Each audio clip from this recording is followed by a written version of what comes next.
My name is Alyssa Carter. I am 36. I work at Falcon Ridge as a civilian weapons technician on the AH-64 Apache. I speak in the first person because you should hear this the way it happened. Close, unfiltered, steady. The hangar tasted of hot metal and solvent when my brother walked in with 2 junior officers trailing him like shadows. He raised his voice so everyone could hear. Apache's machine gun cleaner? My sister, the Carter hero. This is what you've become? The room burst into laughter. Wrenches clicked. A socket rolled off a bench and rattled across the grated floor. I kept my eyes on the M230 chain gun. My hands moved with the slow certainty of habit. Oil traced half moons across my gloves. I did not react. I had learned that lesson the hard way. A rectangle of desert light stretched across the floor when Major Daniel Rains, lead Apache pilot, stepped in from the flight line. He did not speak at first, his attention fixed to the left chest of my flight suit, where a corner of a small black patch had slipped free. He walked to the front. The laughter thinned. Tools went quiet, as if someone had unplugged the building. He planted his boots, lifted his hand, and the hangar went silent. "Ma'am," he said, his voice filled with awe. "That patch, you are a living legend?" Ethan froze. The grin slid off his face like paint in rain. I looked up. Not triumphant, not ashamed, only clear. Name-calling is easy. Maintenance is harder. I set the barrel aside and let his question sit, the way you let a rotor spool down after a hard flight.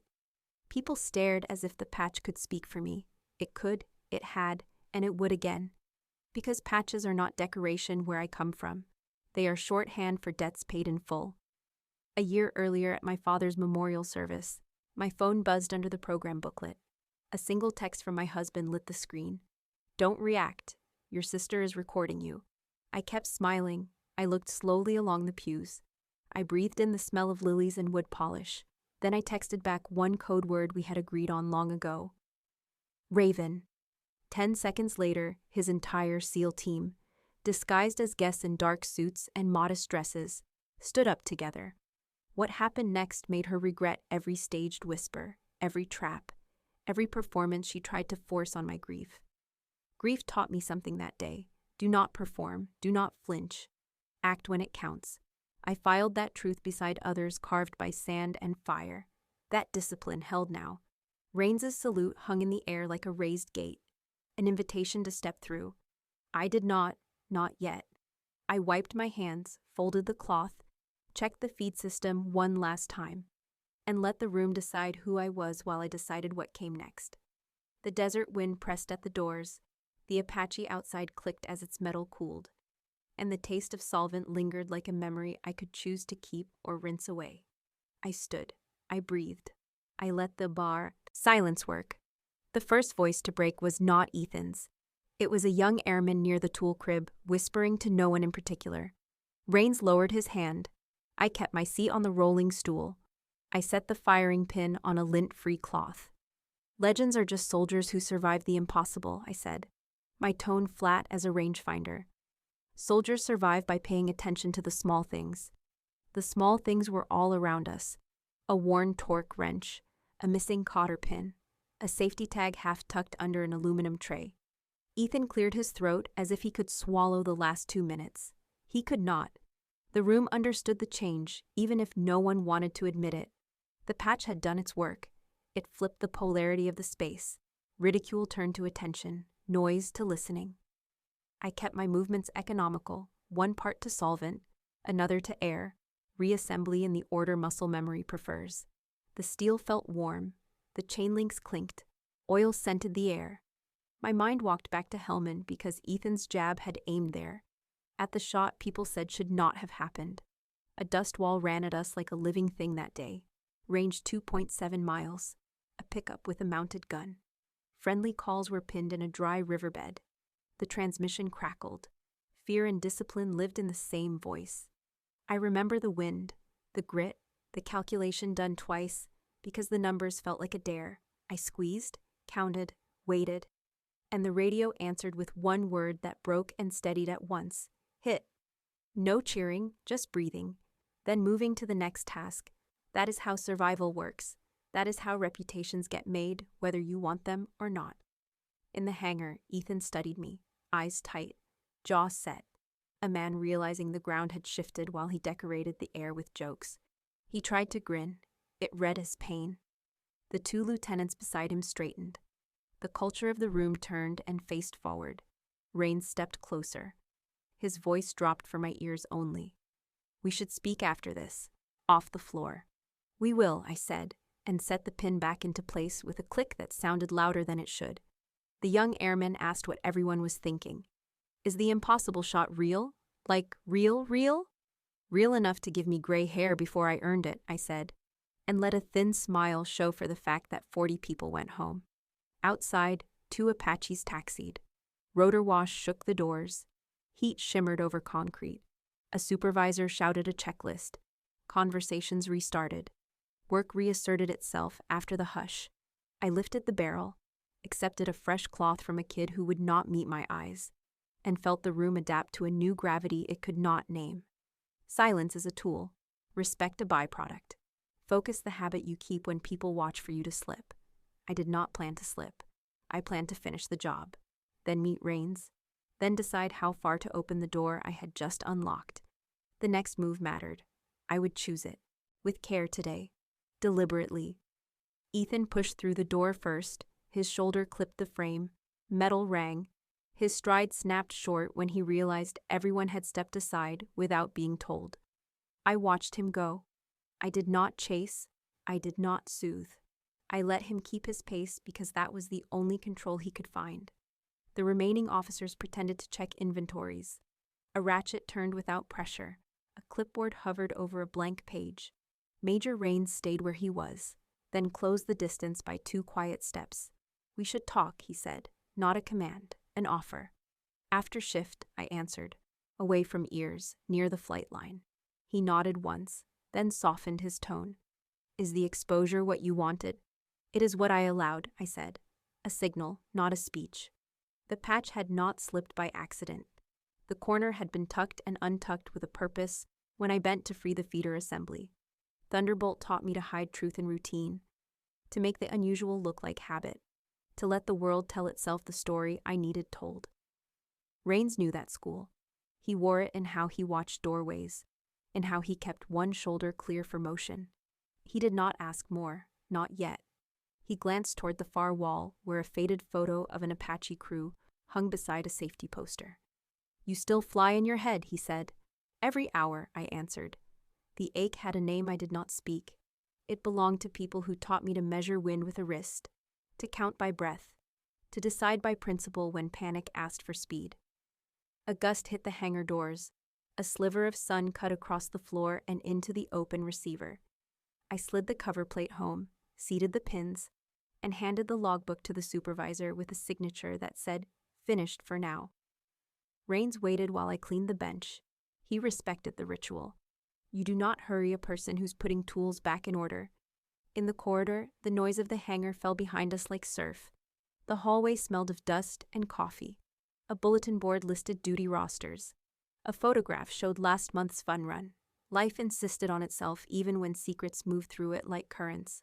Halfway down the hall, a young mechanic paused, then gave me a small nod he did not seem to understand giving. I nodded back. Simple. The acknowledgement soldiers trade when something unspoken has been seen. At the door to the flight line, Rains paused. You know Thunderbolt still watches, he said. So do I answered. He studied me, then looked toward the hangar where Ethan's echo lingered. Family complicates math, he said. Family always does, I said, and put on my cap. We stepped outside. The wash from a taxiing Apache tugged at our sleeves. The sky burned over the mountains. The day moved forward, so would we, and the conversation waiting on the far side of the tarmac would decide how loud the next hour needed to be. The corridor to Colonel Whitaker's office was quieter than the hangar, but not by much. The hum of HVAC mixed with the muted whine of a forklift in the supply bay down the hall. Rains walked half a step behind me, neither rushing nor lingering. We reached the end of the corridor, and he knocked twice before opening the door. Whitaker's office was dim. The blinds were drawn against the desert glare, and a single desk lamp cast a pool of light across the papers in front of him. He gestured us in without standing. I stepped inside, noting the smell of strong coffee and the faint trace of machine oil that clings to every building on base. Rains closed the door behind us, the latch clicking into place. Whitaker didn't look up right away. Instead, he opened a brown folder stamped with the familiar red diagonal. Restricted. Carter, he said at last, eyes scanning the page. Distinguished Flying Cross, multiple combat tours, commendations from 2 commands I can't even name in this room. Why is someone like you cleaning guns? I drew a slow breath, letting the question hang just long enough to measure the space between curiosity and suspicion. I'm here under OSI coordination, I said. We suspect a breach in Hawkeye targeting system data. Falcon Ridge is a transit point for the upgrades. Whitaker's gaze sharpened. His fingers tapped once on the desk. He didn't speak, so I continued. This position gives me access to the system interface during scheduled maintenance. It also keeps me invisible. No one suspects the gun cleaner. That last line held in the air like dust motes in sunlight. Rains shifted slightly in his chair, his hands resting on his thighs. Whitaker leaned back, studying me as if trying to decide whether my presence was a shield or a knife. I've heard whispers about Hawkeye, he said finally. New encryption layers, integrated threat recognition, remote targeting protocols. All of it classified at a level that makes people disappear if they talk too much. You're telling me someone here is moving that data? I'm telling you the data is moving, I replied. And every trail I've traced in the last 18 months points back here. This base isn't the origin, but it's part of the pipeline. Someone is laundering access through scheduled weapons service, exploiting the upgrade logs. Whitaker's jaw tightened. You have names? Not yet, I said. I have patterns, timestamps, serials that don't match, requisition forms with signatures I know are forged. But no single piece is enough. I need time and continued access to pull the threads together. He closed the folder, the sound sharp in the quiet room. And your brother? I kept my expression still. I didn't ask for this assignment because of him. But I'm not blind to the complications. For a moment, the only sound was the rattle of the blinds as a gust hit the window. Whitaker finally nodded once. Continue your work. You'll have what you need. But if you're right, Carter, you understand what this means. I do, I said. And I did. It meant that when the breach was exposed, it wouldn't just be the base under scrutiny. It would be everyone who had ever signed off on a piece of this operation, including people in that room. Rains met my eyes briefly, a silent confirmation that the next moves would have to be precise. Whitaker opened another folder, signaling the meeting was over, but not the conversation. The hall outside Whitaker's office felt colder than the room we had left. Cool air hummed through the vents. Fluorescent light flattened every surface. I walked with Rains to the stairwell. We split at the landing. He turned for the flight line while I turned inward, to the place the job lives when no one is watching. 18 months earlier, a message woke me before sunrise. A logistics officer I trusted sent 3 photographs and 1 line of text. Hawkeye container missing. Yemen contact claims custody. The photos showed a steel box with our stencils half scraped away. A desert yard. Armed men with scarves pulled high against the wind. I dressed without turning on the lamp. The room felt like the inside of a flight helmet. The world narrowed to numbers and routes. Hawkeye was not a single device. It was a family of upgrades. Sensor fusion, encryption, targeting logic that learns. A nervous system we only installed on aircraft we would trust with our lives. Losing a prototype was not a clerical error. It was a fault line. I called the duty agent and asked for shipping records, serial logs, satellite tracks, and yard cameras from every handoff. Within an hour, a pattern surfaced. A quick transfer in Djibouti, a routing code that did not belong, a truck that left the port yard and never pinged another reader. The Yemen footage came from a source who usually sold rumors for small money. This time the images were too clean, the angles too convenient. Someone wanted us to see just enough. When we stripped the metadata, the trail bent back toward our side of the ocean, a staging node that touched Falcon Ridge, my brother's base. I did not speak his name. I did not need to. Blood ties distort angles. Good investigators name the distortion and keep working. I requested 2 conditions from OSI. First, A wall around the inquiry so narrow that only 3 people could touch it without burning their fingers. Second, permission to disappear in plain sight as a civilian. The agent measured me for a long breath, then asked whether I understood the cost. I did. No wings, no call sign, no place in the squadron photo. Contractor badge, tool chest. Long hours nobody logged because nobody believed they mattered. I signed the forms and completed recertifications that justified my access to the bays. Electrical, hydraulic, weapons. The quiet corners where people let their guard down because maintenance feels like background noise. Paperwork became my camouflage, routine my cover, patience my weapon. When the transfer cleared, I drove through the Falcon Ridge gate with a plastic bin of tools and a sentence I repeated until it felt like bone. Keep your profile small. Keep your eyes open. I knew I would cross paths with Ethan. I knew he would not welcome me.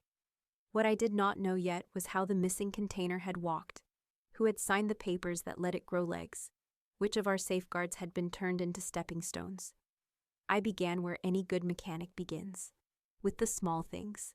Screws that did not match, timestamps that drifted, signatures that felt wrong, quiet questions at coffee, a map forming. Whitaker nodded and waved me back to work. The signal felt clean, a lane opening on a crowded highway. In the doorway, Rains shifted his shoulder to screen us from the corridor and kept his voice low. I'll cover for you if needed, but be careful. Leaks like this, they get people killed. I did not blink. Already have. The answer left my mouth before I shaped it. Words that had waited under my tongue since Helmand. The picture rose with its usual speed. A Thunderbolt teammate dropping to one knee, his hand pressing the patch on his chest as if he could hold the bleeding in place. Scarlet slicking black thread, heat thinning the air. We trained to move past images like that, to execute, to live. Training worked, memory persisted. The motif stays because it tells the truth. Badges are not costume, they are ledger entries, red ink balanced by breath. I steadied my pace back to the corridor, not fast, not slow, the walk of someone who belonged. The base sounded different after meetings like that. The same machines, a sharper edge. I signed out of visitor control, cut through a maintenance bay where a crew chief cursed a stuck panel, and returned to Apache 319. My bench waited like an old friend. Undramatic, ready. The logbook lay open where I had left it. I wrote 2 lines in the block letters I learned in flight school, then reset my tools by size and weight. Then checked the parts cradle for anything that did not belong.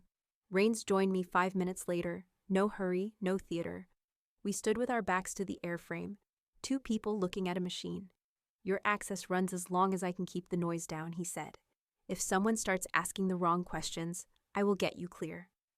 I nodded, gratitude measured small. I set a watch on the Hawkeye interface, I said. Whenever a configuration file changes outside the window, I get a silent ping. The pings cluster near shift change and Sunday nights. Somebody likes routine and darkness. He exhaled once. Lazy rhythms, or practiced ones. We will learn which, I said. I returned the side plate to its rack, wiped the bench, and slipped a coded note card into the drawer that only my badge could open. Once a week, OSI collected those cards from a dead drop in the calibration room. A metal box labeled with a serial that matched nothing. Real paper felt old-fashioned. Paper still beats panic when networks turn strange. Before chow, I took the long way past supply, counting footsteps, counting faces, stacking the day's small oddities where my mind could reach them. At the corner by the tool cage, I saw Ethan waiting, arms folded, eyes bright with a shine that was not joy. He watched me approach, said nothing, then smiled the way a blade smiles under fluorescent light. I stopped at a courteous distance, hands loose, voice calm. The next words would push us into open conflict. I could feel the floor tilt. I allowed the tilt. Ethan stepped from the shadow of the tool cage and blocked the corridor. He had chosen a blind corner. No cameras, no foot traffic. You think you're special because of that shot. You cost me my promotion. Now you're sniffing around my base? His voice carried an edge, bright, brittle. I kept my hands loose and my breathing slow. Your base? Or the Air Forces? He laughed without humor. Same thing. The sound bounced off cinderblock and died fast. His eyes flicked past my shoulder. A quick check for witnesses, then back to my face. That glance told me more than words. A reflex of someone protecting heat. I did not step back. Distance is surrender when someone wants to push you into motion. I shifted half a boot to set my balance. Shoulder eased, chin level. Anger wanted the first punch. Discipline raised my guard. Memory kept my feet planted. I chose presence over pride, breath over noise, right here. You want to talk about the promotion, I said. We can talk as adults. You failed a security procedure. I told the truth when asked. The board made its decision. You chose your record over family. I chose integrity over shortcuts. I let it sit, then added a valve to keep it from sounding like a sermon. And I would choose it again, for you, for me, for anyone who straps into a bird and trusts the system to hold. He stepped closer, the smell of coffee and mint gum undercut by stress. Then hear this. Stay out of my lane. I am in my lane, I said. Maintenance, documentation, compliance. If your lane intersects, that is a design issue, not a personal one. His jaw worked. You think that patch makes you untouchable. That patch reminds me who paid for my breath, I said. It does not make me blind. For a beat we heard only a broom cart and the thunder of a departing Apache. He looked down the hall again, then leaned in, red near his eyes. You are not welcome here. I am not here for a welcome, I said. I am here to do my job. He smiled, thin, fast. You always were good at making it sound simple. Simple is not easy, I said. You know that. The air tightened. Childhood arguments rose, scraped knees, last slices, now in uniforms.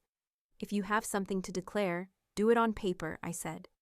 If you have something to hide, do not put me near it. He spread his hands as if to show he carried nothing, then let them fall. Watch yourself, Allie. I said, my voice quiet. The way you speak to a live wire. You should too. A pair of mechanics turned the corner. Conversation returned. The corridor sighed. He stepped aside without another word.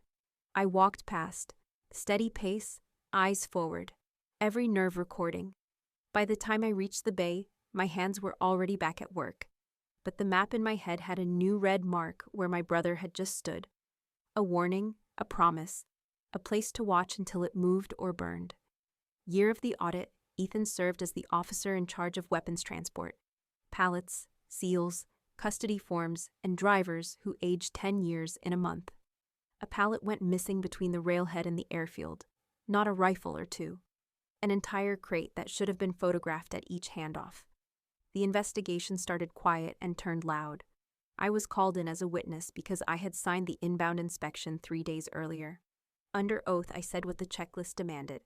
The cage door had been left on emergency bypass. The secondary lock bar was not thrown. The tamper tag showed a score line where someone had worked a blade under it. I did not speculate, I described. The board thanked me, then asked Ethan into the same chair. I waited in the hallway and listened to the clock punch each second into my ribs. He came out with color high in his face and a smile meant for killing. Later he said I had chosen career over blood. I told him truth is what keeps aircraft from falling out of the sky. He did not hear me. By the end of the quarter, he had lost the promotion. By the end of the year, he had learned how to turn every room into a jury. I was the defendant. He was both prosecutor and audience. We kept speaking, then only at holidays, then not at all. Memory does not travel alone. It brings smells and light with it. The day the auditors rechecked the cage, the floor smelled like brake cleaner. The afternoon sun cut through wire mesh and laid a grid over our boots. Ethan stood with his hands on his belt and watched a young sergeant reapply seals. The kid's hands shook. My brother laughed. I pulled him aside and said the laugh did not help. He said leadership did not whisper. I said leadership fixed locks. Months later, when our father's memorial brought us into the same pew, he would not look at me through the eulogy. I thought grief would bridge the gap. It did not. It deepened it. Back in the present, after the corridor standoff, I took the long way to the flight line. At the corner near the weather office, I stopped because my map said to stop. Ethan stood outside in the light with a man I did not recognize. The stranger wore a faded flight suit with an old unit patch that did not match our rotation. No name tape. A mismatched Velcro rectangle where a badge should have been. Boots that belonged to a maintenance bay, not to the line. He kept his shoulders turned so passing personnel would see only his profile. Ethan leaned in. Their hands never touched. Their eyes did. I marked height, gait, the way the man favored his left knee, the cadence of 2 short nods before he walked away. I checked the roster when I reached my bench. No one fit. I wrote the details on a narrow card, folded it once, slid it into the calibration drop, then went back to the M230, small parts, clean edges, steady breath, the work that looks like background until the lights come on. I kept watching the doorway for his return. Night shift is when the base tells the truth. Machines breathe louder, people speak softer. I signed into the maintenance camera console with my contractor badge. The grid came alive. 12 feeds, grainy but honest. Bay 1 held a ladder against an empty pylon. Bay 2 framed my bench. The tool cage lens stared through wire. I rolled the timeline back 3 hours, then forward in 10-minute steps, then frame by frame through minutes that look harmless. At 21:30, a shadow crossed the far door of the cage. Ethan entered, cap low, shoulders tight. The man from the afternoon followed one breath later. Same faded flight suit, no name tape, gait favoring the left knee. They paused in the blind wedge where one camera yields to another, practiced. I switched angles. Camera 12 caught an elbow. Camera 9 showed half a profile. Camera 3 near the shop sink held the clean shot. Ethan lifted a small black drive. The stranger checked the corridor, then cupped his hand over Ethan's like a man taking communion. The pass lasted less than a breath. A move that would look like talk to anyone not watching. My stomach tightened, pain and confirmation at once. This was not only a mission, this was family. The drive rode on my brother's hand, the way a stone rides a sling. I rewound and played it again with the volume up. The tiny click of plastic on skin spoke louder than any confession. I printed stills to the secure calibrator, wrote the timestamps in block letters, slid them into an envelope for audit. I saved the clip to a clean drive, logged access under a routine quality check. Dull words to protect sharp truths. The room drew in. Memory rose with a fist. Helmand, a teammate dropping to one knee, his hand pressed to a patch darkening under blood. I set my hands on the desk, let the wave pass, then returned to what the moment demands. I drafted a message for the duty agent and did not send it. Leverage first, confrontation second. I opened the OSI binder to the beacon protocol, read the checklist once, closed the cover. I would not act angry. I would act ready. For a minute, I pictured walking to Ethan's quarters, knocking, asking when he forgot the oath we both signed. The picture burned out. Noise without leverage is a gift to the other side. I shut down the console, locked the drawer, checked the bay doors, counted clicks. The hallway waited empty except for a vending machine humming like a tired generator. The base at night sounds like a plane at idle, intent stored. I turned toward the exit and felt the map in my head redraw itself. The next line would be a trap, not a fight. I would set bait in daylight, let routine carry it, then follow the current to the source. Family complicates math. Integrity solves it. I walked into the cool hour before midnight and let the desert wind dry the oil from my gloves. The decision made, the work begun now. I did not send the clip to OSI, not yet. Leverage first, confrontation second. I walked to the far end of the hangar where the signal holds and dialed the one number I keep memorized under pressure. Carter, a voice said. Dry. Alert. Still thunderbolt in every syllable. Rook, I answered. The only call sign I still allow. I delivered the headline in 3 simple lines. Falcon Ridge, a missing Hawkeye link, my brother's handoff to an unlisted pilot. Rook did not waste breath. He asked for the end state. I said I wanted a net, not a single fish. A map of every hand that touched the pipeline. He exhaled once, approval disguised as air. then told me to design a decoy that would look boring to anyone who did not know where to stare. We built the plan over a secure channel and a double-keyed line, a passive tracker paired to a honey token file that mimics Hawkeye configs. Open the file, the beacon wakes, the metadata sings back with time and path. Rook owned the cryptographic side. I owned the delivery theater, the rhythms and paperwork that would make the bait feel routine. We drafted a narrow chain of custody that would survive a glance, a calibration ticket, a service note, an innocuous routing stamp. The decoy needed familiar fingerprints. I printed a work order in Ethan's section, not his name, his lane, plausible enough that a distracted clerk would wave it through without slowing his hand. The journey would not be secret. It would be boring. A manila pouch routed through calibration, then to the tool cage, then to a flight locker near the weather office. Boredom is camouflage. People relax when a package yawns. I scheduled each hop to coincide with shift change, the hour when attention loosens and small thefts learn to walk. At dawn, I briefed Rains in 5 lines he could deny. I will move a decoy through normal channels. I expect someone to touch it. I will call you when they do. He did not ask who. He asked what posture to hold. Eyes in time, I said. He nodded and walked out like any other morning. I assembled the drive at my bench, gloves on, checklist open, the file tree built to look convincingly messy.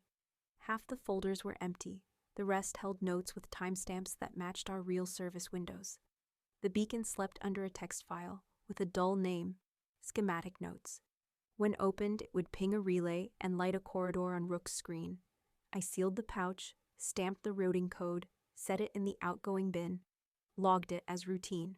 I returned to the M230 and let work bleed the scene of drama. Steel, solvent, and torque pulled me back to the habit that keeps hands steady when nerves want. Headlines. Then I waited. Work without watching the clock. Hands on the gun, ears on the room. Midday, the pouch walked. A clerk signed it through. The camera caught the motion. Habit moved the package forward. My phone buzzed once. Rook's message read alive, then went dark by design. By shift change, the pouch reached the weather locker. The next touch would be greed. Ethan did not know I was watching. He did not know the weather locker he circled was bait. The pouch sat on the middle shelf between tie-down straps and desiccant packs. Quiet, ordinary, patient. I stood across the corridor with a clipboard and a neutral face. To anyone passing, I was logging serials. The beacon would sleep until the right hands woke it. Timing mattered. Angles mattered. Breath mattered. Impossible shot once meant wind, range, and a moving truck in a sandstorm. Now it meant one clean decision at the farthest emotional distance 2 siblings can endure. I had one chance to hit without shattering what remained of blood. Shift change turned the hallway into a river. Clerks drifted. Weather techs traded jokes. A crew chief hustled past. Ethan arrived late, composed the way a person becomes when he rehearses normal. He paused at the drinking fountain, checked his watch, and let the flow of bodies carry him toward the locker. I watched without staring. Staring spooks. Stillness invites. He leaned into small talk with a logistics sergeant, laughed once, then drifted 2 steps left as if the locker had moved to meet him. My pulse did not spike. Training kept it level. I let my breathing set the tempo today. The metronome in my head clicked 3 counts. Count, breathe, commit. His fingers touched the pouch. My phone thumped once in my pocket. Rook's relay flashed a single word. Alive. I did not move. Ethan did. He eased the pouch free, weighed it with a thumb, and slid it into a folder that matched his duty binder. He closed the locker, smiled at nothing, and walked away with the gait of a man pleased by routine that continues to obey him. I let 2 people pass before I followed. At the corner mirror, I read the hallway like a map. Distances, lines of sight, exits, friendly eyes who would not remember me. I adjusted the clipboard and kept a pace that looked like work. He turned toward the old avionics bay, a corridor with 1 camera out for repair and another pointed a degree too high. The beacon stitched each hop to Rook's screen. I did not need to see Ethan's hand to know the route. I only needed to stay in step without throwing a shadow that did not belong. Impossible shot beat steady in my chest. Patience over speed, clarity over noise. At the bay door, he checked a text and hesitated. 2 men exited with coffee. He held the door with an easy smile, then slipped inside. I looped past the supply closet and entered through the far side. The room smelled like dust and old sealant. A rolling cart blocked most of the view. I caught a sliver of Ethan's sleeve and an unfamiliar patch on the arm of a second man. My phone pulsed again. The beacon hopped to a new relay. Outbound. I exhaled once. This was the shot formed by distance and time. I did not call OSI. I turned back to the hallway and let them leave without meeting my eyes. The map had updated. The current moved. The next moment to aim would come if I held steady. Night made the base honest. Floodlights painted hard edges. Shadows kept their shape. We staged the handoff at the disused cargo bay behind the weather office. The place newcomer forgets because nothing important is supposed to happen there. OSI teams arrived in unmarked vans before sunset. They split into pairs. Badges tucked. Radios on whisper. Rook stayed on the encrypted line. His screen mirrored the beacon's path. Each hop pulsed like heartbeat. I carried the decoy in a courier pouch. Same manila, same worn stamp, nothing to notice. At 19:30, I signed it into the bay log. The clerk never looked up. Ethan arrived at 19:48 with the unlisted pilot. Man peeled off a truck and checked perimeter with a flashlight he never turned on. It was choreography, not improvisation, practiced enough to feel boring. That was our advantage. I placed the pouch on the table, stepped back, and began a maintenance checklist that required facing away from the door. The pilot took the pouch, opened it, and connected the drive to a laptop. Rook's whisper came through my earpiece. Awake. The honey token file launched. The relay sang. Every route and node lit up for OSI like runway lights in fog. The pilot nodded once to Ethan, then reached for his phone. That was the cue. 2 OSI agents flowed in from side bay. 2 more from roll-up door. The sound in the room changed from private to official. Federal agents, hands where we can see them. No shouting, just certainty. The pilot froze. Ethan flinched. The third man raised his hands and earned a wrist lock that put him on the floor without drama. Zip ties clicked. Phones and drives went into evidence bags. The laptop screen blinked and died when Rook cut the session. Ethan looked at me. Not surprise, not rage. Something older. The look a person gives a mirror when the story collapses. He said my name once, not loud. I did not answer. A supervisor read him his rights. OSI separated the detainees. A van door slid shut. The metal sounded final. Outside, the air smelled like rain that would not arrive. Desert weather playing at mercy. Rook called to confirm the outer net had closed. 2 pickups at the highway spur. 1 courier at the fuel farm, all in custody. OSI would take it from there. Indictments, warrants, long paperwork nights. The job had run like a checklist. Clean, contained, decisive. I was not happy. I was tired. Tired in the bones. Tired in the way silence gets heavy after you hold it too long. I walked the perimeter once, touched the chain link, watched a distant Apache lift and nose east. Rains found me by the stairwell and offered water. Took it, grateful. Good work, he said. I shook my head. Necessary work, I said. He understood. Family had become evidence. Evidence had become chains. Justice would be a process now. I turned in my badge for the night, signed the log, and carried the empty pouch back to the bench where the M230 waited. Honest, uncomplicated. A machine that does exactly what you ask and nothing else. The interrogation room held the stillness of a hangar after shutdown. Fluorescent light hummed. A digital recorder blinked red on the metal table. 2 OSI agents sat across from Ethan. A third stood by the wall with a clipboard. His pen clicked once and then went quiet. Through the one-way glass, I watched the opening moves. Shipping schedules filled the screen. Columns of dates and tail numbers. Custody lines that should have been straight and were not. Rain stood an arm's length to my right. They started with the drive, the decoy that was no longer a decoy. Directories opened, hash values verified. The honey token's beacon path drew itself like a flight plan across a map.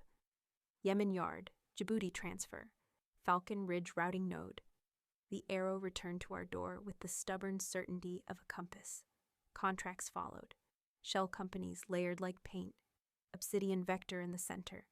Invoices for consulting without deliverables. Then the encrypted message logs. Timestamps matching shift changes. Short bursts that trace the same loop as the pouch. Ethan did not ask for counsel at first.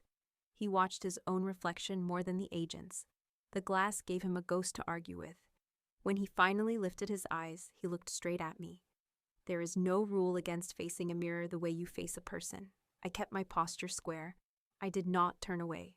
I let him see the steadiness he used to rely on. Not anger, not pity. Only the line I hold when the mission is louder than the room. Family sat between us. The lead agent laid photographs on the table, the pass in the tool cage, the meeting near the weather office, the night exchange when the laptop woke and told on itself. He asked Ethan to explain the custody gaps, to name the man with the mismatched Velcro, to account for payments routed through a charity account that never bought a single blanket. Ethan spoke carefully. He said the old audit had punished him unfairly. He said he was rebuilding trust. He said he believed the contractor was legitimate. The agent slid bank records forward. Deposits and withdrawals formed a map anyone could read. Rains did not move, neither did I. Helmand rose in the glass. A teammate pressed his palm to his patch and left a red print there. The ledger, no one escapes. Integrity keeps aircraft flying.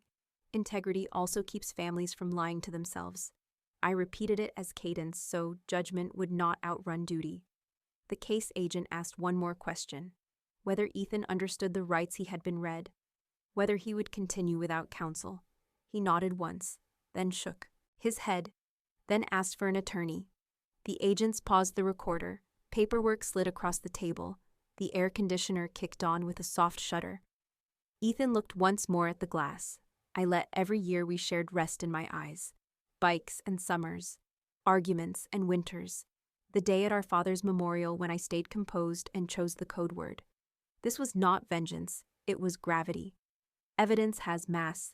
It lands where it must. The recorder light went dark. The door opened. And I stood a little straighter, ready for the next weight to drop. The recorder light went dark. The door clicked. The hallway smelled like dust and copier toner. We stepped out to find an OSI captain waiting with a folder. He did not lower his voice. Whitaker stood to his left. Rains set his shoulders to neutral. Without Carter, we wouldn't have found the leak. The sentence carried farther than he intended. A young technician at the printer paused mid-stapler. A second later, his eyes met mine, then dropped. Rumor moves faster than trucks.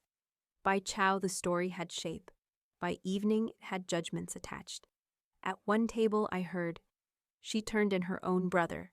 At the next, "She saved Cruz? Sit down." Trays scraped. Opinions clattered.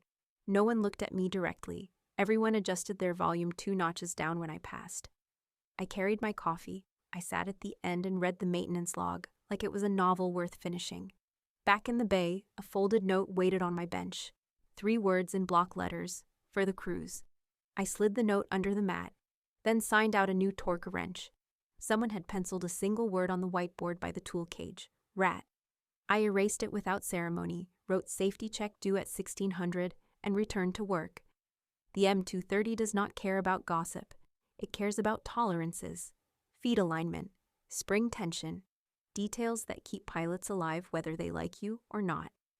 Rains arrived with hesitation, enough to check the room, not enough to read as fear. "That line in the hall will echo," he said. "Let it." I set a pin and wiped solvent from my glove. "People will pick a side before they pick a fact." He nodded, then added, "You have my side, facts included." He left it there, the gift of a sentence that could stand a storm. Whitaker called me to his office for 10 precise minutes. He did not apologize for the captain's volume. He did not need to. "You will limit contact with potential witnesses, including your brother," he said. "Let OSI handle the lanes that are theirs." "Understood," I said. He studied me as if measuring whether the order also had to reach my heart. It did not. The order was already inside me. Discipline over relief, process over heat. The young technician found me near the parts wash that night. Nervous, earnest, words tripping over each other. I heard what the captain said. I told 2 people. Now it is everywhere. I held his gaze so he would not drown in. Apology. You heard 1 sentence, not the weight behind it, I said. When a system works, nobody claps. When it fails, nobody forgets who could have fixed it. Learn from that, then get back to work. His shoulders dropped. He exhaled. He nodded. By lights out, the base had chosen 3 versions of me: traitor, guardian, ghost. I chose 1 version of myself, the mechanic who tells the truth and signs the work, the sister who will not lie to keep a story pretty. The night settled. The rumor kept walking, and I laid out tools for morning, calm as a runway before dawn quietly. Military police escorted Ethan down the corridor, 2 on his flanks and 1 at his back, boots striking a slow drum against the tile. The OSI captain walked ahead with the evidence bag. The black drive lay inside like a small stone that could sink a ship. Rains stood clear of the path. Whitaker held the door and said nothing. I stepped from the shadow of the vending alcove and matched their pace for 3 strides. Stop, the captain said. Not unkind, precise. I held up a small envelope. Property, I said. He nodded once. I moved closer until I could see the pulse in my brother's throat. His wrists were cuffed. His jaw was set. His eyes were the color of a storm that does not want to happen. I slid the photograph out of the envelope with my thumb and kept it where he could see before I placed it in his hands. 2 kids, a rusted bicycle, summer dust, knees scabbed, faces open to the sky. You can start over, but not from here. My voice carried past the captain and landed where it needed to land. Ethan did not answer. He gripped the picture hard enough to bend it. The cuffs rattled. The corridor swallowed the sound. The MPs waited, patient, practiced. I felt anger reach for me, and I let it miss. This was not victory. This was a report finally written in the correct ink. I remembered Helmand, the teammate pressing his palm to the patch as if a hand could stop a ledger. Debt and duty, blood and breath. These are the arithmetic of our trade. I chose the same answer I have always chosen. Tell the truth. Sign the work. Accept the cost. The captain signaled the column forward. Ethan glanced at me once more, a look that mixed blame, shock, and something like recognition. He did not speak. The door latch clicked after they passed. The hallway returned to the small noises of a base that refuses to pause for drama. I stood there until the air steadied. Rains came up beside me with a paper cup of water. You did what was required, he said. Required is not the same as easy, I answered. He tilted the cup. I drank. The water tasted like metal and discipline. Whitaker joined us and gave me the boundary again. Limit contact. Let the process run. Keep your lane. I nodded. I had already stepped back inside my lane the moment the photograph left my fingers. Family can follow you into a mission. Family cannot be allowed to run it. In the bay, the M230 waited on. The bench, a machine that forgives no shortcuts. I washed my hands, set my tools, and wrote a single line in the log. Evidence transferred. Maintenance resumed. Rumor still walked. Judgment still echoed. But breath by breath, the work reclaimed the day. Outside, a wind rose off the flats and rattled the hangar doors. A rehearsal for the next hour I could not yet see. Stayed ready. Rumor split the base like a fault line. Chow hall chatter hardened into camps. Some officers nodded when I passed. Others turned their trays away. A crew chief touched my shoulder once and said nothing. A lieutenant I had trained stared at his coffee. The cup trembled and stilled. Nobody asked for my side because they believed they already had it. The hallway had served them headlines. Nuance rarely survives a corridor. I kept my voice for checklists and my attention for Apache 319. Metal does not care who is popular. It cares whether a pin seats clean and a spring returns to length. I bled the air from the line. I logged the inspection. I signed my name in the same block letters I used in flight school. The habit felt like ballast. It kept the ship upright while weather tried to tilt it. 2 techs at the tool cage argued about me as if I were a component. One said guardian, one said traitor. Both fell quiet when I asked for the torque wrench they were leaning on. Their faces warmed. They stepped aside. I kept working. A grease smear on the feeder shoe looked like the river we learned to ford as kids. Survival lessons are never wasted. Pick a line, keep your feet. Do not let the current decide for you.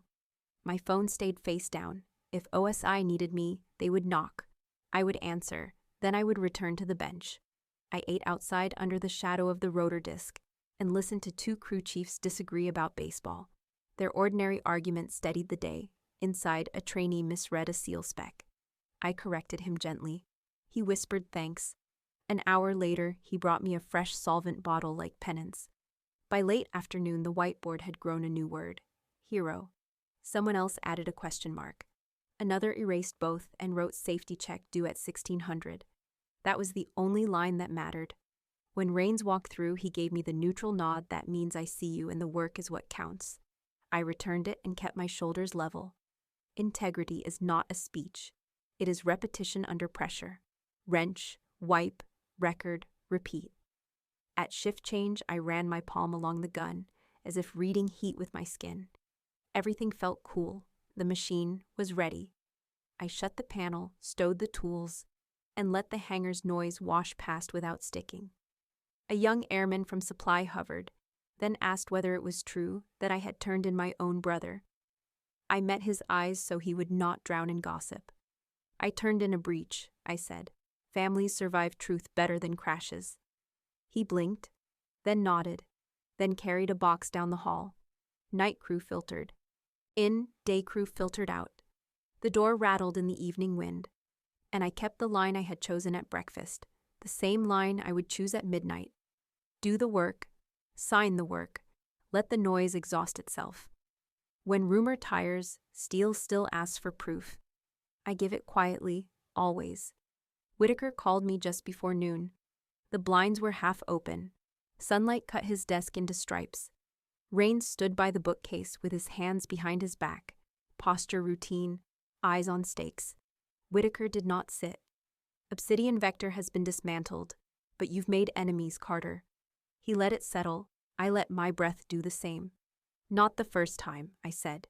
He opened a folder and slid a list across. Names I knew, names I did not.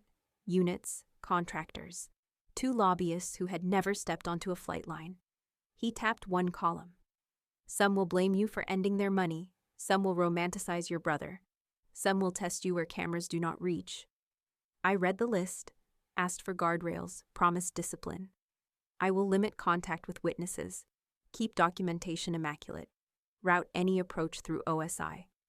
Whitaker nodded, trust measured in paper and time. Rains added one line, careful and plain. You are not alone in this, Alyssa. He rarely used my first name on base. The choice carried weight. I know, I said, meaning it, keeping my voice level. Confidence should be quiet. Outside, heat lay on the concrete like armor. I walked the perimeter once, then returned to 319. A senior master sergeant met me at the bay door. For the cruise, he said, repeating the anonymous note. For the cruise, I agreed. We set to work. He checked cables while I verified tolerances. Maintenance restored order the way drill restores a formation after a stumble. Count, align, step. Competence replacing the buzz of opinion. A junior officer asked why. I answered with a data point and a checklist reference. He moved along. Facts are bridges, gossip is floodwater. Mid-afternoon, OSI sent a short update. External arrest complete. Warrants served, accounts frozen. The captain's note ended with a caution. Expect narrative warfare. Stay boring in public. I smiled at that. Boring is camouflage for people who prefer outcomes to applause. I kept my phone on silent and my badge visible. Boundaries protect as well as separate. In the break room, 2 airmen paused their card game. One stood too fast and spilled water. I handed him a towel. Kindness is also discipline. Near sunset, Whitaker crossed the hangar and stopped at my bench. Security detail is available. Use it if anything feels wrong. Understood, I said. I will escalate early, not late. He studied my face a second longer and left. Rains arrived with a sealed envelope. Inside lay an authorization expanding my access to Hawkeye logs by 1 level. If you are going to be blamed for integrity, he said, you may as well have tools that pay the bill. I signed the du receipt and tucked the paper away. The day ended the way I needed. A machine ready to fly. a record that would stand. Enemies I did not have to fear because the work could answer for me. As night colored the windows, the hangar settled into its patient rhythm. Radios murmured, metal cooled. Purpose stayed warm inside my ribs. I cleaned my bench, locked the drawer, wrote the final line in the log, then stood a moment longer and let steadiness return like tide. On purpose, again. The letter arrived folded into itself. No return address beyond the military postmark. Paper thin enough to show the press of his writing. I opened it at my bench, because the habit of not hiding follows me everywhere. 2 lines in block letters stood alone at the top. I will think about what you said. No apology, no defense, just that. I read it twice, then a third time, the way you test a connection for play. Grief and relief tugged on the same rope. Neither one, the knot held. I sat with the machine a while, Apache 319 behind me like a patient animal waiting for a hand to rest on its shoulder. The hangar smelled of solvent and dust. The evening light turned the whiteboard into a faded mirror. I thought about the bicycle in the photo, the way the chain skipped that summer until we learned rhythm. Foot, push, foot, coast. The first lesson that balance arrives after motion. Ethan had written he would think. Thinking is motion when pride would rather freeze. I honored it by doing what has always unknotted me, work. I pulled the side plate, checked the feed pawls, logged 2 tiny adjustments, signed the line. Rains found me still at the bench. I passed him the note. He read it and gave it back without comment, a courtesy that said he understood a message can be enough and still not be a cure. Will you answer? He asked. Not yet, I said. When he thinks, I will write. He nodded and set a small box on the table, a packet of patches from supply. I opened it and laughed under my breath. Wrong size, wrong unit. A human mistake among higher crimes. I fixed the order and sent a text to the clerk thanking him for the effort. Kindness kept me from turning hard where hardness would not help. At my locker, I took down the small tin that holds the old patch. Black border dulled by time. Threads pulled where sand once bit. I folded the letter into fourths and set it under the patch with the photograph. 2 kids, 1 bent wheel. A horizon wider than we could name. I closed the tin. Its click sounded like a seal seating. Not final. Secure for now. Out on the ramp, a crew ran blades. The whoop built into a steady drum. You can hear patience in that sound if you learn how to listen. I turned off my lamp, locked the drawer, wiped the bench until the cloth came up clean. On the way out, a young airman asked whether I believed people change.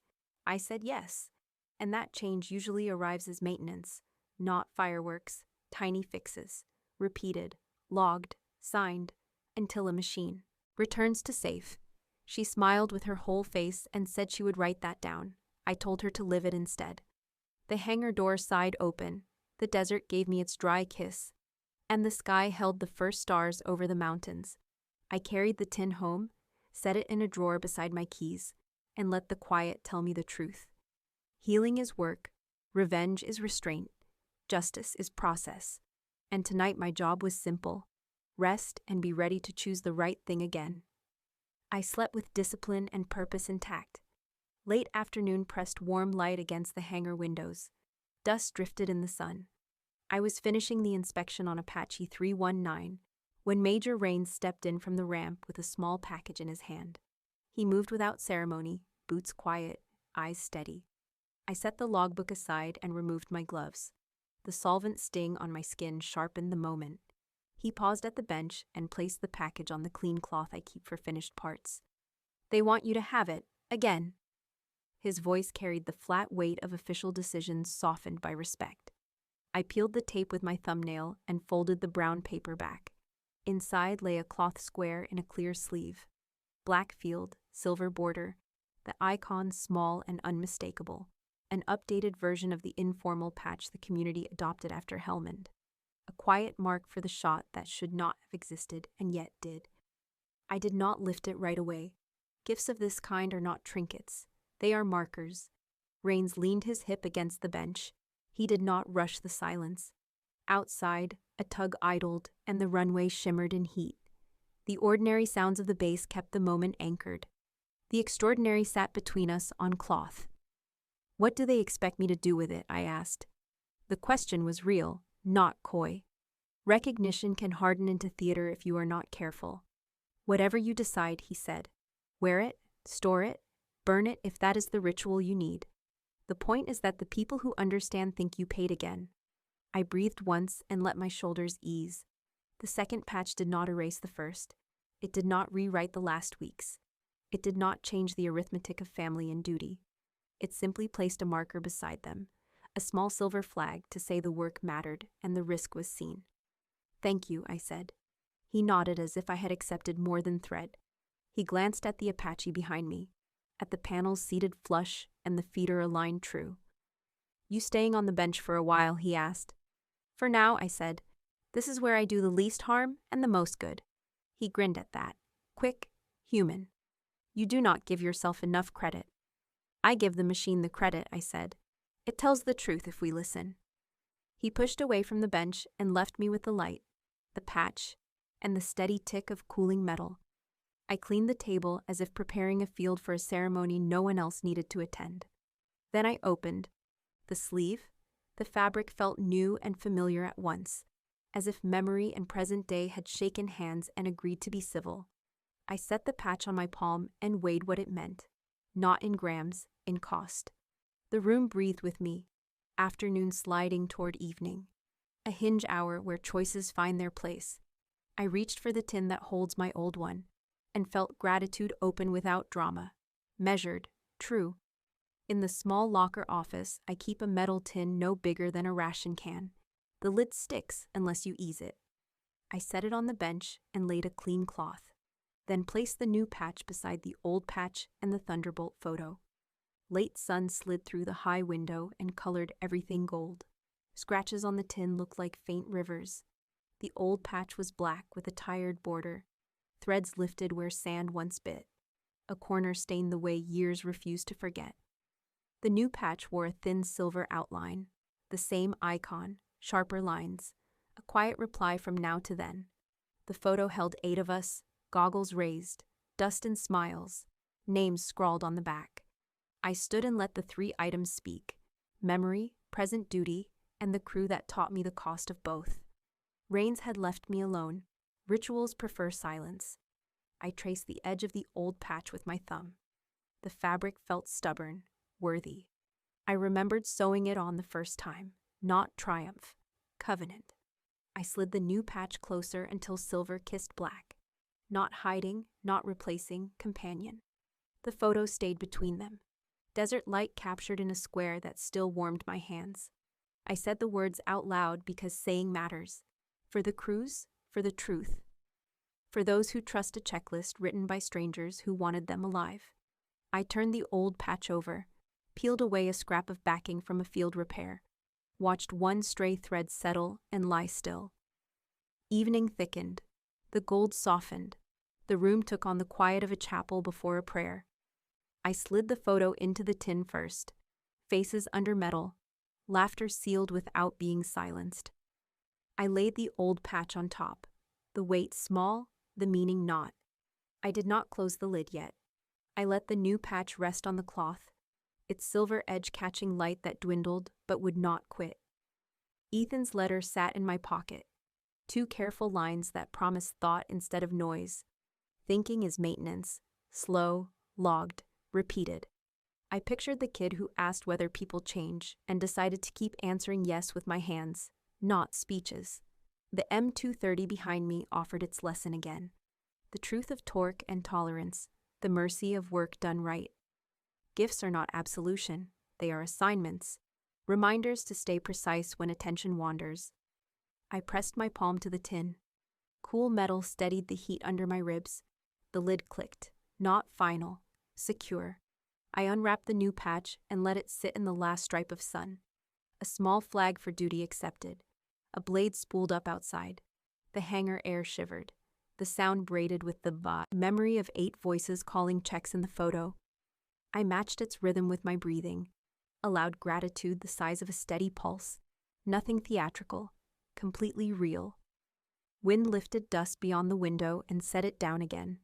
The hour asked for decision and received it. I picked up the new patch and felt its weight, Light yet exact. A tool for the spine, a promise to keep paying attention. The first rotor thumped to life outside. A single blade found its rhythm. Then the rest joined and the sound turned whole. I slipped the new patch into my palm and walked back through the hallway to the hangar floor.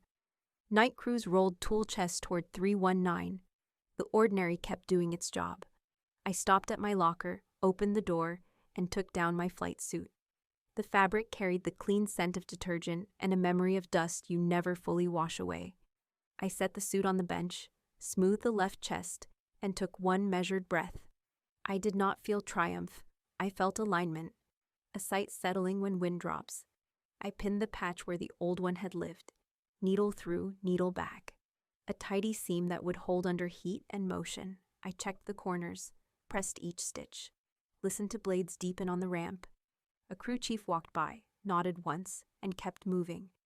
I zipped the suit, felt the familiar give across the shoulders. I looked at myself only long enough to confirm placement, then pulled my sleeve down over the patch. No display, no announcement, just a small square of fabric doing quiet work near a steady heart. I returned to the bench and ran my hands over the M230 one more time. Touch verifies what eyes claim. The chain sat true, the feeder aligned. The log matched what my hands felt. Rains appeared at the bay door and nodded toward the flight line. A question without pressure. Not tonight, I said. He accepted it and blended into the movement of crews and carts. I will fly again when the work demands it, not to chase a stage. The patch under my sleeve was enough. A promise carried, not flaunted. I clipped my badge, tied my boots, and felt the clean click of purpose settling into place. A radio call cracked across the hangar. A launch window shifted. People adjusted. Nobody panicked. Good teams move like that. Small corrections. Shared timing. I stood at the edge of the bay and watched 319 under the lights. A predator at rest. I thought of Ethan in a barracks 2 towns away. His letter folded in a tin with our photo and the old patch. A slow engine turning over in his chest. When he is ready to choose, he will know where to find solid ground. Here, with truth and work that holds. The rotors reached their cruise rhythm. The air vibrated against my ribs. I pressed my sleeve once as if checking a bandage, then smiled. I do not need anyone to see it. I need to be ready when the next hard choice arrives. Readiness is posture, not pose. When the time comes to squeeze again, I will, cleanly, without noise, the way a mechanic answers a question with a torque wrench and a signature. I went back to the maintenance room. The M230 for Apache 319 lay where I had left it, open, honest. The bench lamp cast a white circle across steel. Solvent lifted the day from my gloves. The checklist waited. I set the logbook to today's page, lined up brushes and swabs, then began where I always begin. Small to large, simple to complex. Motion before meaning. Every eye that passed the doorway felt different. Not louder, not braver, simply more focused. Respect behaving like gravity. A trainee paused and asked for torque values again. I gave them with the same calm I would give a heading on the radio. Numbers are kindness when nerves run fast. The chain links clicked as I set them into a shallow tray. I dipped the brush, drew clean paths through carbon, watched the metal return to its own color. Work carries a sound that steadies the chest. Clean strokes, parts laid in rows. I could feel the new patch under my sleeve like a taught lesson, present, not performative. It did not pull my shoulder back or bow my head. It simply reminded my hands why they do not hurry. A crew chief leaned in. He did not mention rumor or arrests.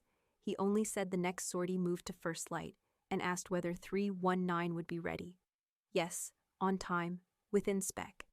He nodded and left with the relief of a man crossing a bridge he did not have to inspect. Between tasks, I wiped the receiver tracks until the cloth came up clean. The third pass is where patience pays its quiet dividend. The hangar carried on. Radios murmured, a rolling ladder squeaked. Someone laughed and then softened it. When people looked at me, they did not linger. They picked up a tool and matched the room. I prefer that version of attention, useful, moving. I thought of the first week I arrived with a contractor badge and a toolbox bought with my own paycheck. How invisibility felt like shelter. how silence felt like armor. Neither is bad, neither is enough. Integrity wants action, and action wants documentation. I signed the mid-inspection block, checked the feeder tension, set the springs to the numbers that keep pilots alive. By the time night settled, the gun had shed the film of the day and gained the readiness of tomorrow. I closed the panel, set my palm against the cool housing, listened for anything my eyes had missed. The room gave me the hum of the lamp and the faint thud of rotors far out on the ramp. I shut off the light. Squares from the high windows turned dark. The metal kept its promise to wait. Nothing fundamental had changed. The work still asked for the same patience, the same precision, the same honest pressure. What changed gathered near the doorway, not ceremony, expectation. I clipped my badge, stepped into the corridor with the steady breath I trust when days run hard. Behind me, the M230 rested. Ahead, the base returned to its rhythm. Within me, the line I carry stayed unbroken. Do the work, sign the work, let it stand. Steadily, Whitaker came through the hangar as dusk cooled the floor. He did not call my name. He simply stopped at the edge of my bench and gave a single nod. I answered with the same small motion. Acknowledgement without theater. Respect rarely needs volume. Rains stood a few paces back, hands behind his back, eyes on the flight line. Whitaker glanced at the closed panel on 319, then at the logbook, then at my sleeves. He was reading my tempo. People reveal themselves in how they finish a day. Nothing to add, Colonel. 319 is green for first light. He returned a short breath that counted as approval and let silence carry the moment. He spoke quietly, the tone leaders use when meaning must travel farther than the words. Your lane is clear, Carter. OSI will handle the rest. Keep your documentation exact. Call early if shadows move. I said understood, then added a line. I will run a second pass on Hawkeye interfaces before launch. No changes will move without 2 signatures. He nodded. Alignment. Rain stepped closer and placed a small wrapped sandwich on the bench. He said you should eat. Fuel and judgment should both stay steady. I smiled once and said yes. This is not a fast story. A junior officer approached, hesitated, then saluted. His right hand shook a little. He thanked me for training notes I had written weeks ago. I told him to trust checklists, and people in that order. Checklists rarely lie. He left looking taller. Whitaker looked down the length of the hangar. Crews moved with the unison of practiced trust. Carts rolled. Radios murmured. The base breathed in patterns we build on purpose. He gave the smallest nod again, then turned away, business elsewhere, confidence left behind. After he went, the supervision chatter rose, a low hum that says a room keeps faith with itself. I put on clean gloves and ran a fingertip along the seam where the panel sits. Flush, secure. I wrote a final note in the log. Secondary verification complete. Ready by 0500. Rains and I walked to the door to watch the sky trade orange for blue. The mountains cut a sharp line. A single star showed. He said tomorrow will be a normal day, and if not, we will make it look like one. I said that is our craft. He asked whether the weight had shifted. I told him weight does not leave. It redistributes. You learn to carry it without dropping the things that matter. He accepted that answer and did not try to ease it. On my way back to the bench, 2 techs cleared the aisle without being asked, then set their tools straight. I took the sandwich, wrote down the time I stopped, and noted the day had ended without a flare. Outside, a breeze slipped under the hangar doors and carried the smell of dust and jet fuel. Familiar, clean, real. The kind of air that tells a crew the night will be steady, and the work will meet the morning ready. The nod Whitaker gave still warmed the air. Not praise, permission to remain exactly who I have been all along. I locked the tool drawer and stood with my hand on the bench, the M230 for 319 ready. The room quiet, the line inside me steady.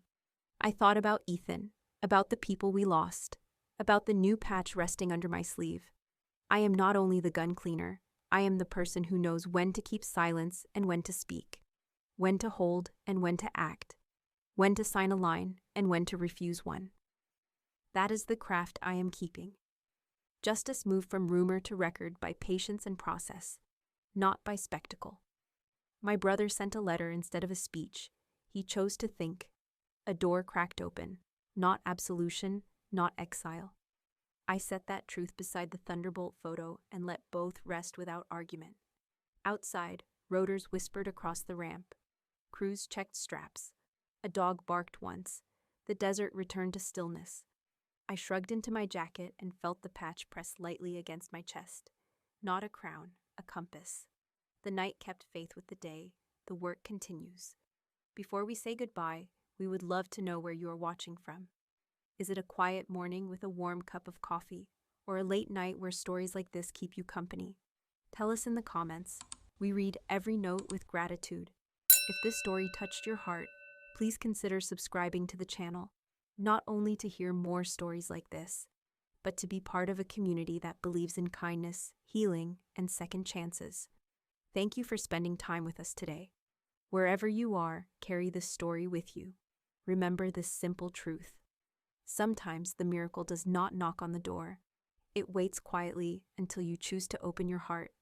Take care. We will see you in the next story. I clicked the light off and stepped into the corridor. The floor cool under my boots. The air clean in my lungs. I am not trying to be larger than the room. I am trying to be exact within it. When the next hard choice arrives, I will be ready. I will measure twice, decide once, and let action speak. Tomorrow the patch will still ride under my sleeve. The log will still ask for a signature. The machine will still tell the truth if I listen. That is enough. That is the work. That is how lives are kept and future harm prevented. I walked into the night with the steady pace of a person who knows the difference between noise and signal, between pride and purpose, between revenge and repair. I will keep listening to the signals that matter. I will keep teaching the young to trust their hands in checklists. Call me the gun cleaner if you like. The name fits and does not. I know who I am. I am Alyssa Carter. I will choose discipline over drama, mercy over theater. And when it is time to squeeze, I will do it cleanly. For the crews, for the truth, for the ones who never got to send a letter home.